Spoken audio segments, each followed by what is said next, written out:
नमस्कार, UP bulletin में आपका स्वागत है। मैं हूं आपके साथ निशा शर्मा। ये यूपी की तमाम खबरों पर एक नजर डालते हैं। सबसे पहली खबर आपको फतेहपुर से देते हैं। राज्यपाल आनंदीबेन पटेल आज फतेहपुर जनपद पहुंची, जहां उनके आगमन पर जोरदार स्वागत किया गया। राज्यपाल फतेहपुर के वीआईपी रोड स्थित सरस्वती विद्या मंदिर इंटर कॉलेज परिसर में आयोजित कार्यक्रम में शामिल हुई और इसी दौरान उन्होंने सरस्वती बालिका विद्या मंदिर के नवीन भवन का विधिवत लोकार्पण किया। राज्यपाल सप्तशक्ति संगम कार्यक्रम में भी शिरकत करेंगे, जहां पर महिला सशक्तिकरण से जुड़े विषयों पर चर्चा की जाएगी।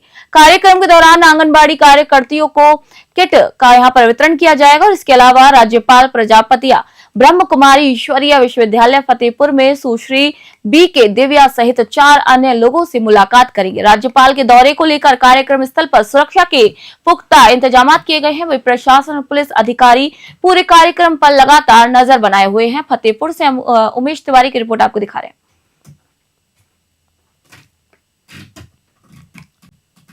खबर बरेली से। थाना सिरौली क्षेत्र अंतर्गत ग्राम बेलभोजी में हुई नरसंस हत्या के मामले में पुलिस ने वांछित अभियुक्त को गिरफ्तार कर बड़ी सफलता हासिल की। पुलिस के मुताबिक 19 दिसंबर को जमीन के लालच में फूलचंद्र ने तोताराम की ईंट से सर कुचल कर हत्या कर दी और घटना के बाद मृतक की पत्नी की तहरीर पर 20 दिसंबर को थाना सिरौली में हत्या का मुकदमा दर्ज किया गया। 21 दिसंबर को मुखबिर की सूचना पर पुलिस ने आंवला रोड काला भोज तिराहे से घेराबंदी कर अभियुक्त को गिरफ्तार किया। पूछताछ में आरोपी ने जमीन हड़पने की नियत से हत्या करना कबूला है। वहीं पुलिस ने अभियुक्त के खून लगे कपड़े और घटना में प्रयुक्त ईंट बरामद की है। आरोपी ने बताया कि मृतक के नाम करोड़ों की जमीन थी, इसको लेकर विवाद चल रहा था। पुलिस द्वारा आगे की विधिक कार्रवाई भी इस पर की जा रही है। बरेली से ब्यूरो रिपोर्ट आपको दिखा रहे हैं।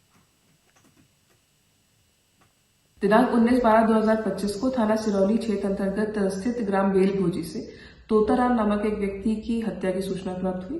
पुलिस टीम द्वारा मौके पर पहुंच के मौका मुआयना किया गया और इस संबंध में अभियोग संख्या 470/25 पंजीकृत कर लिया गया था।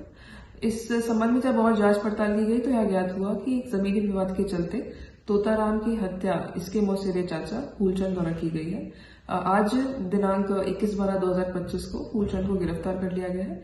घटना में प्रयुक्त ताला कत्ल भी बरामद कर लिया गया है और इसको आज माननीय न्यायालय के समक्ष पेश किया जा रहा है और विधिक कार्रवाई संपूर्ण प्रक्रिया में की जा रही है। मिर्जापुर से खबर आपको बता रहे, जिला कांग्रेस कमेटी एवं शहर कांग्रेस कमेटी के नेतृत्व में धरना प्रदर्शन करते हुए कहा कि बीजेपी सरकार लोकतंत्र विरोधी सरकार है। प्रदर्शन करते हुए अखिल भारतीय कांग्रेस कमेटी अनुसूचित जाति विभाग के राष्ट्रीय कोऑर्डिनेटर पूर्व विधायक भगवती प्रसाद चौधरी ने यहां पर कहा कि भारतीय जनता पार्टी की सरकार में लोकतंत्र का गला घोटा जा रहा है। चौधरी ने ये तक कहा कि मनरेगा जैसी योजनाओं को खत्म करने का काम कर रही है। बीजेपी जनता की तमाम समस्याओं को अनदेखी कर रही है। सरकारी मशीनरी का दुरुपयोग किया जा रहा है। मिर्जापुर से एसएन यादव की रिपोर्ट आपको दिखा रहे हैं। इस समय हम जनपद मिर्जापुर के जिला मुख्यालय में खड़े हुए हैं, जहां पर हम आपको दिखाना चाहेंगे कि किस तरीके से यहाँ पे कांग्रेस के कार्यकर्ता पदाधिकारी धरने पर बैठे हुए हैं और साथ साथ हम आपको दिखाना चाहेंगे, अपने साथी से चाहेंगे कि सभी के हाथों में राष्ट्रपिता महात्मा गांधी की तस्वीरें हैं और इन तस्वीरों के द्वारा ये किस प्रकार का विरोध प्रदर्शन करना चाहते जो धरने पर बैठे हुए हैं। धरने का क्या कारण जो कि आज ये भारत सरकार के खिलाफ धरने पर बैठे हुए जिलाधिकारी को ज्ञापन देने हैं। आइए हम बात करते हैं किस प्रकरण को लेकर आज गांधी जी की जो तस्वीरें हैं लोग हाथों में लेके घूम रहे हैं कांग्रेस के कार्यकर्ता और पदाधिकारी। आइए बात करते हैं जी, क्या प्रकरण है? आप आज लोग धरने पर बैठे हैं और सरकार के खिलाफ नारे लगा रहे हैं जी, क्या है? देखिए, सरकार क्रांतिकारियों के जो राष्ट्र के लिए अपना हर प्रकार से त्याग तपस्या बलिदान दिए, यह सरकार गांधी जी को और नेहरू जी को या पटेल जी को, खास करके आज हम लोग मनरेगा के रूप में जो महात्मा गांधी का मनरेगा के यहाँ से का 100 दिन का रोजगार का गारंटी योजना रही, उसके लिए हम लोग आज यहाँ कार्यक्रम रखे हैं। इसमें आप देखे हैं कि यह सरकार यह जो 100 दिन का था उसको महात्मा गांधी के नाम से उसको परिवर्तन करके जी राम जी कर रही है। तो ये सरकार सिर्फ नाम परिवर्तन करके लोगों को रोजी रोजगार तो दे नहीं रही है, सिर्फ नाम परिवर्तन कर रही है। तो ऐसे सरकार की निंदा हम लोग करते हैं और क्रांतिकारियों का नाम देश के जो राष्ट्र के प्रति अपना त्याग तपस्या बलिदान दिए उनका नाम परिवर्तन कर रहे हैं। इसका भी हम लोग घोर विरोध और यहाँ अनशन पर बैठे हैं, धरना पर बैठे हैं। ऐसे तो कई ऐसी चीजें हैं जिसकी भारत सरकार ने नाम बदल दिया, जैसे पीएमओ का नाम उन्होंने तीर्थ स्थान कर दिया और कई जिलों के नाम और कई रेलवे स्टेशन के नाम बदल दिए। उस पर क्या आप लोगों ने कभी प्रतिक्रिया नहीं की? हम लोगों ने हर जगह प्रतिक्रिया की है, मगर शायद हो सकता है आप न देख पाए हो।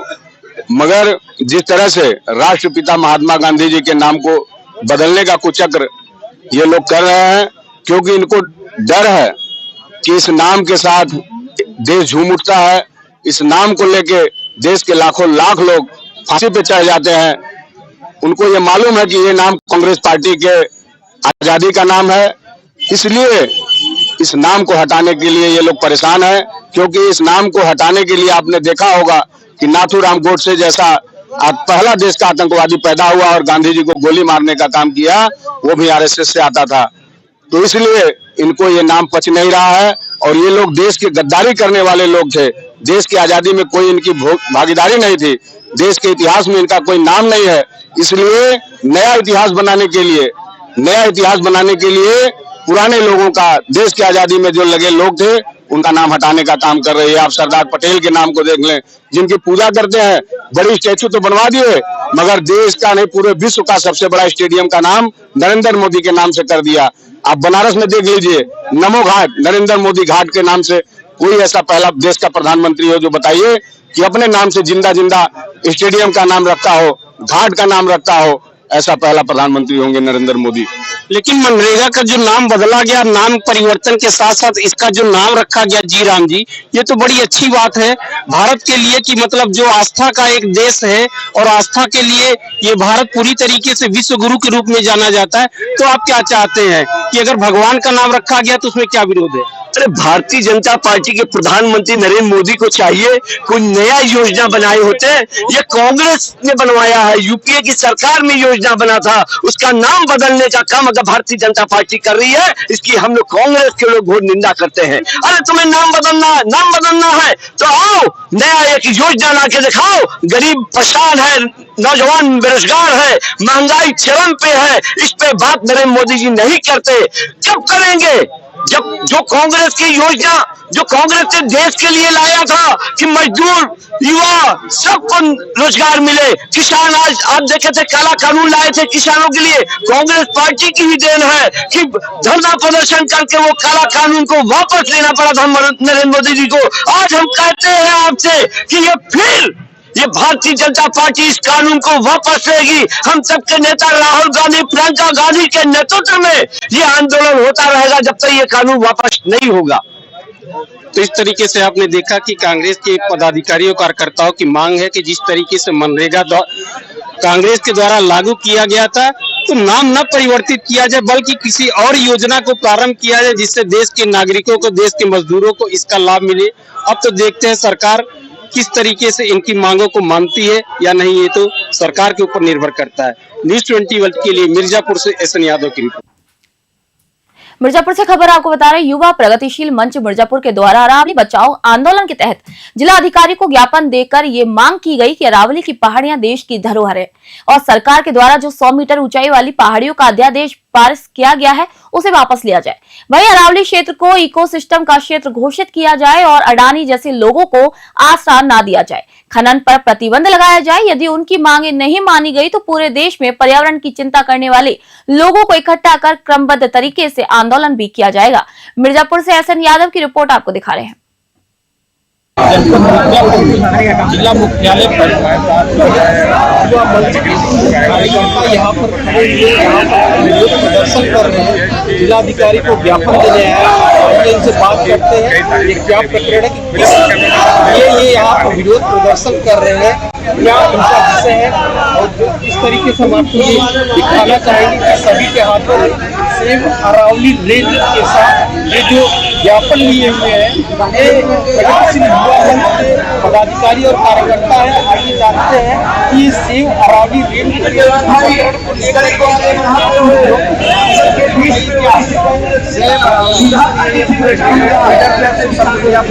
कर रहा है। इस समय केंद्र की सरकार ने सुप्रीम कोर्ट में हलफनामा दिया पर्यावरण मंत्रालय ने, और उन्होंने कहा कि 100 मीटर से ऊंचाई को आधार नहीं माना जाएगा, जिसको माननीय उच्च न्यायालय ने फैसला दिया कि 100 मीटर से कम ऊंची पर्वतों को हम ऊंचाई का आधार नहीं मानेंगे। इससे वो कहीं न कहीं के जग में आ रही है। देश के पर्यावरण की एक चिंता है कि कहीं न कहीं इससे देश के अंदर अब जो अडानी है, जो नरेंद्र मोदी जी के पूंजीपति मित्र है, देश के अंदर मांग हो रही है इस पूरे क्षेत्र को जो महत्वपूर्ण है उसको इकोलॉजिकल जोन घोषित किया जाए, अवैध खनन पर रोक लगाई जाए, और सरकार ने इसके कई परिभाषा करके 100 मीटर वाली इसको वापस किया जाए। केंद्र सरकार चाहे या इसके खिलाफ अध्यादेश ला करके जो सबसे प्राचीनतम वैज्ञानिक संरचना अरावली पर्वत सुरक्षा सुनिश्चित करें। इसके लिए आज हम लोग प्रदर्शन हम प्रधानमंत्री को सौंप रहे हैं, प्रदर्शन किया है, और ये मिर्जापुर से अरावली बचाओ आंदोलन की शुरुआत है, प्रथम चरण है। इसके बाद अगर इस मामले पे कोई कार्रवाई नहीं होती है तो पूरे देश के अंदर जो पर्यावरण को लेकर के चिंता करने वाले लोग हैं वो चरणबद्ध आंदोलन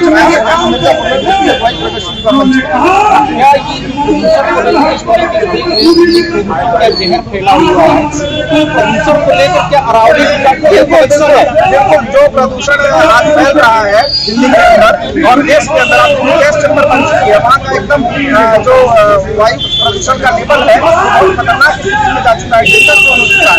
ऐसी परिस्थिति में दिल्ली से लेकर के राजस्थान से लेकर के गुजरात से लेकर के 4 राज्यों को अरावली पर्वत सीधे प्रभावित करती है। तो अगर वहाँ पे खनन होगा, अगर वहाँ पे चढ़ेगी तो निश्चित तौर पर उसका प्रभाव वायु प्रदूषण होगा और आम जनजीवन प्रभावित होगा, और साथ ही सबसे बड़ी बायोडाइवर्सिटी पाई जाती है वो भी प्रभावित होगा। तो बायोडाइवर्सिटी के लिहाज से, पारिस्थितिकी तंत्र के लिहाज से, वायु प्रदूषण के लिहाज से, जल स्तर के लिहाज से, पर्यावरण के हर दृष्टि से अगर देखा जाए तो को बचाना देश में जिम्मेदारी है।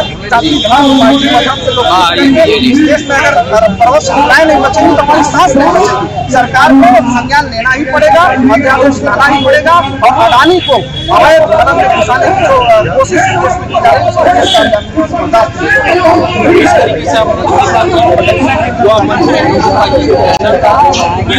अरावली रेंज की बात की जा रही है, अरावली रेंज को खत्म करने का, जिससे कि भारत के 4 राज्यों प्रभावित होने के कारण जो सिस्टम है उसमें प्रभाव पड़ेगा। और जब तक ये अरावली बची रहेगी तो हमारे इको सिस्टम और बायोडाइवर्सिटी की बात की जा रही है वो सारा सुरक्षित रहेगा। हम लोग देखते हैं सरकार की मांगों को, और दिल्ली में जिस तरीके से प्रदूषण जहर बना हुआ है उसको लेकर इस तरीके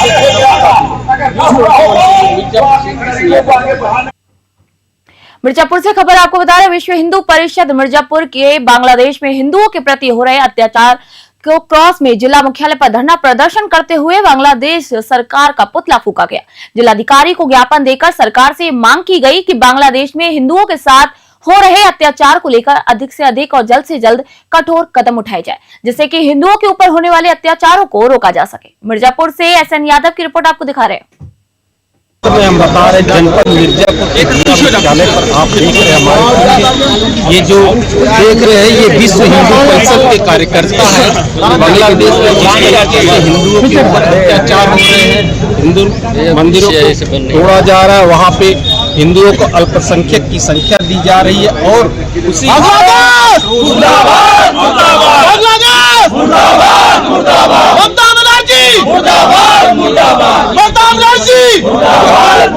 हिंदू परिषद के कार्यकर्ता आक्रोश में आइए हम बात करते हैं आक्रोश का क्या कारण है।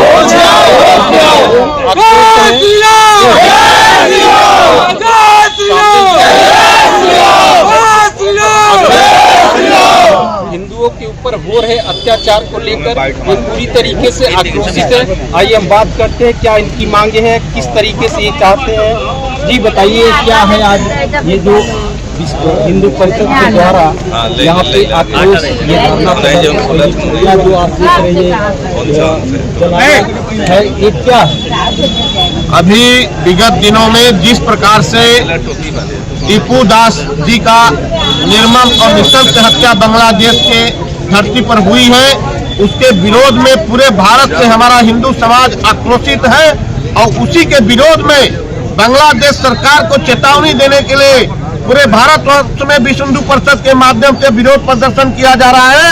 और भारत सरकार से मांग रहे जिस तरह से बांग्लादेश के धरती पर आए दिन हमारे माताओं बहनों के साथ अत्याचार हो रहा है, हमारे हिंदू समाज का निर्दोष रूप से हत्याएं हो रही है, निशंस हत्या हो रही है, जिंदा जला दिया जा रहा है, यह तत्काल प्रभाव से इस पर रोक नहीं लगाया गया तो भारत सरकार से मांग करते हैं कि बांग्लादेश के धरती पर कूच करके और युद्ध की घोषणा करे और बांग्लादेश को धरती पर नाबूद कर दे, ऐसी हमारी मांग है। अन्यथा हिंदू समाज भी, हमारा विश्व हिंदू परिषद ऐसे देशद्रोहियों को, आतंकवादियों को समाप्त करने के लिए हम लोग अपने ढंग से निर्णय लेंगे और आगे बढ़ेंगे।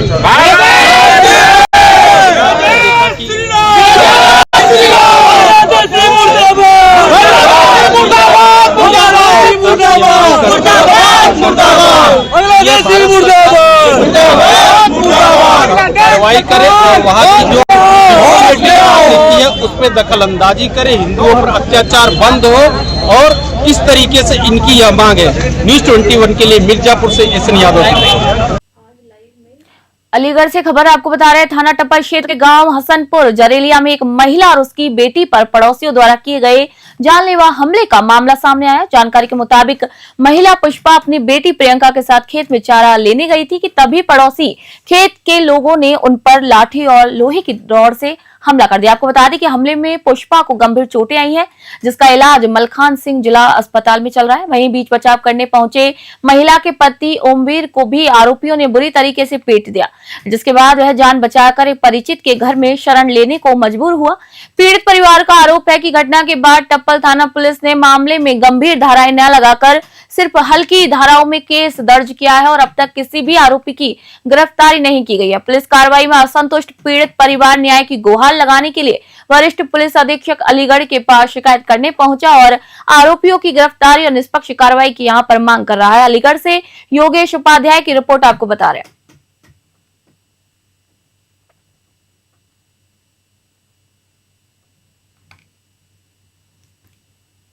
एटा जिले में नशे के खिलाफ बड़ी कार्रवाई सामने आई है। आगरा नारकोटिक्स टीम और एटा पुलिस की संयुक्त कार्रवाई में ऑनरेक्स कोडिन कफ सिरप की बड़ी खेप बरामद की गई है। ये कार्रवाई अलीगंज कोतवाली क्षेत्र के ग्राम नकटी कला स्थित एक तंबाकू गोदाम में की गई, जहां से करीब 25 लाख रुपए कीमत की 47 पेटियां ऑनरेक्स कफ सिरप जब्त की गई है।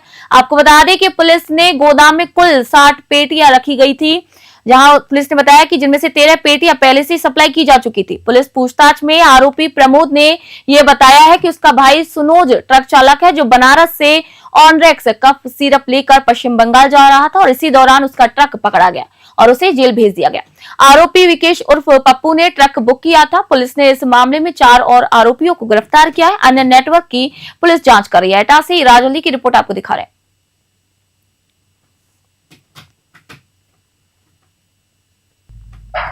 यहाँ देखिए, इंटेलिजेंसिया सूचना पर जो है anti narcotic drug team Agra zone की और स्थानीय पुलिस थाना अलीगंज की द्वारा जो है कल छापेमारी के दौरान एक अलीगंज में गोदाम से 45 पेटी कोडीन सिरप की बरामदगी की गई है, जिसकी कीमत लगभग 25 लाख तक के करीब है।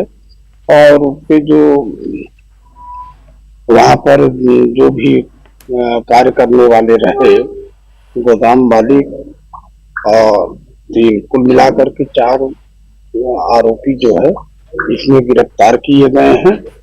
और जिस व्यक्ति ने ये माल रखवाया था, उस व्यक्ति का वो व्यक्ति इस समय यहाँ नहीं है, फरार चल रहा है, जिसके लिए जो है हमारी टीमें दबिश दे रही हैं।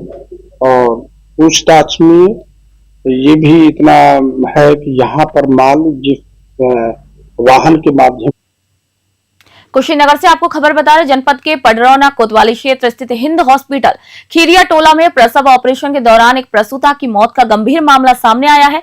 घटना के बाद अस्पताल में हड़कंप मच गया, जबकि डॉक्टर और अस्पताल संचालक मौके से फरार हो गए। परिजनों का आरोप है कि रविवार सुबह आशा कार्यकर्ता के बहकावे में आकर महिला को निजी अस्पताल में भर्ती कराया गया था। सोमवार सुबह करीब 5 बजे महिला ने बच्चे को जन्म दिया, लेकिन इलाज में भारी लापरवाही बरती गई। हालत बिगड़ने के बाद सुबह लगभग 10 बजे प्रसूता की मौत हो गई। आरोप है कि मौत के बाद डॉक्टरों ने मामले को दबाने के लिए जबरन महिला को गोरखपुर के एक निजी अस्पताल रेफर कर दिया। सूचना के बावजूद कई घंटों तक मेडिकल टीमें मौके पर नहीं पहुंची। गुस्साए परिजन अस्पताल के खिलाफ सख्त कार्रवाई की मांग पर अड़ गए हैं। कुशीनगर से ब्यूरो रिपोर्ट आप देख रहे हैं।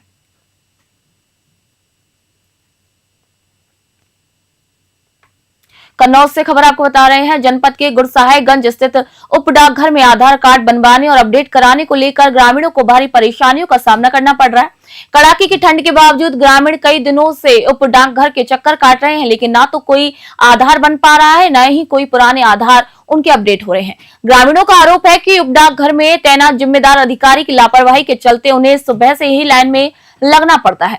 अधिकारी द्वारा फरमान जारी किया गया है कि आधार बनाने और अपडेट के फॉर्म सुबह 8 बजे ही जमा होंगे, जबकि ग्रामीण सुबह 6 बजे से ही उप डाकघर परिसर में जमा हो जाते हैं। सभी के बावजूद भी कई लोगों का काम नहीं हो पाता और उन्हें खाली हाथ घर वापस लौटना पड़ता है। ग्रामीणों ने प्रशासन से मांग की है कि आधार सेवाओं को नियमित रूप से किया जाए और जिम्मेदार अधिकारियों पर कार्रवाई की जाए, ताकि आम जनता को राहत मिल सके। कन्नौज से जगदीश सिंह की रिपोर्ट आप देख रहे हैं। सनोज यादव। काहे के लिए आए दाखिल? हम आधार के लिए सुधारना है, अपडेट कराना है भाई। फिर कई दिन से दौड़ लगा? 2 दिन हो गए, लेट हो जाए तो फार्म लेते नहीं है। कै बजे तक का समय है? समय है बोल रहे 9 साढ़े 9 बजे तक। तो लेकिन 9 तो बज रहा है, अभी हाँ। डाकखाना नहीं खुला। पता नहीं बता सकते भाई हम। कितने लोग यहाँ भीड़ है? 25-30 लोग हैं। रोज आके लौट जाते हैं? हाँ। कई दिन से लौट रहे हैं? और तीसरा दिन है भाई। बंद किया, अभी खोलेंगे।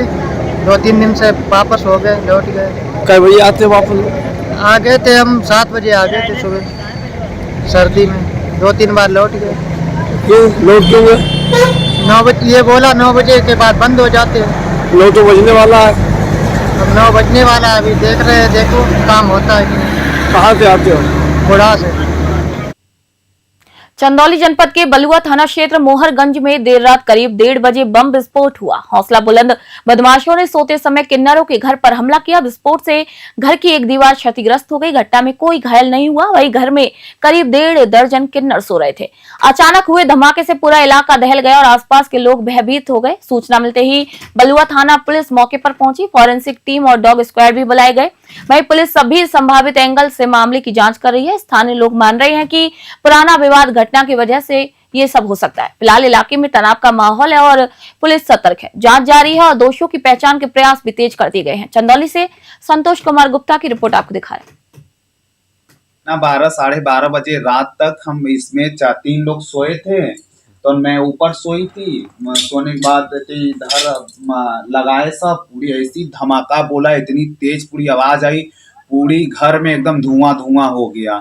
3 लोग तो पूरे सारे लोग मेरे चेले 20 लोग रहते हैं इस घर में, 20-25 लोग, सारे लोग जाग के रोने लगे। तो ऊपर से आवाज आई तो हमको क्या मालूम, ते लोग जाकर जगाए, ऊपर आवाज आई तो हम जाने के गाड़ी का टायर पूरी फटा हुआ है। तो फिर आकर देख रही हूँ इधर, तो ऐसा पूरी हमला हुआ है। हम लोग को पूरी जानलेवा हमला किया गया है, पूरी बम फेंका गया है घर में, पूरी टूटा फूटा है। अब तो कोई चीज इधर आएगा तो ऐसे इतनी खाल थोड़ी नहीं हो जाएगा, पूरी बम फेंका हुआ है। 22 दिसंबर 2025 की देर रात को थाना बलुआ को 112 के माध्यम से एक सूचना मिली, जिस पर तत्काल थाना बलुआ और मोहरगंज चौकी की पुलिस मौके पर पहुंची। घटना की जांच के दौरान पाया गया कि कॉलर खुशबू के घर की बाहरी दीवार मौके पर क्षतिग्रस्त पाई गई। इस समय घर के अंदर तमाम लोग मौजूद थे। इस घटना में किसी को भी कोई चोट नहीं आई है। पीड़ित की तहरीर पर थाना बलुआ पर बीएनएस की सुसंगत धाराओं में नामजद अभियोग पंजीकृत कर लिया गया है। जानकारी के दौरान ये सामने आया कि कॉलर और इनके विपक्षी दोनों के बीच में पूर्व से ही विवाद की स्थिति थी और इनके द्वारा नामजद मुकदमा लिखवाया गया है। मौके पर फॉरेंसिक टीम डॉग स्क्वाड और फायर की टीमों के द्वारा घटनास्थल का निरीक्षण किया गया है। प्रकरण में नामजद अभियुक्तों में से 2 को हिरासत में लेकर के कड़ाई से पूछताछ की जा रही है। अन्य अभियुक्तों की गिरफ्तारी के लिए टीमों का गठन कर दिया गया है। शांति व्यवस्था की स्थिति सामान्य। मुरादाबाद से खबर आपको बता रहे, राज्यसभा सांसद संजय सिंह के नेतृत्व में वोट बचाओ संविधान बचाओ पदयात्रा आज दूसरे दिन मुरादाबाद पहुंचे और इसी अवसर पर सांसद ने जनता को संबोधित करते हुए उत्तर प्रदेश की योगी सरकार और केंद्र की मोदी सरकार पर हमला बोला है। उन्होंने कहा कि सरकारें एसआईआर के नाम पर मतदाताओं के अधिकारों के साथ छेड़छाड़ कर रही हैं और इसे रोकना हमारा उद्देश्य है।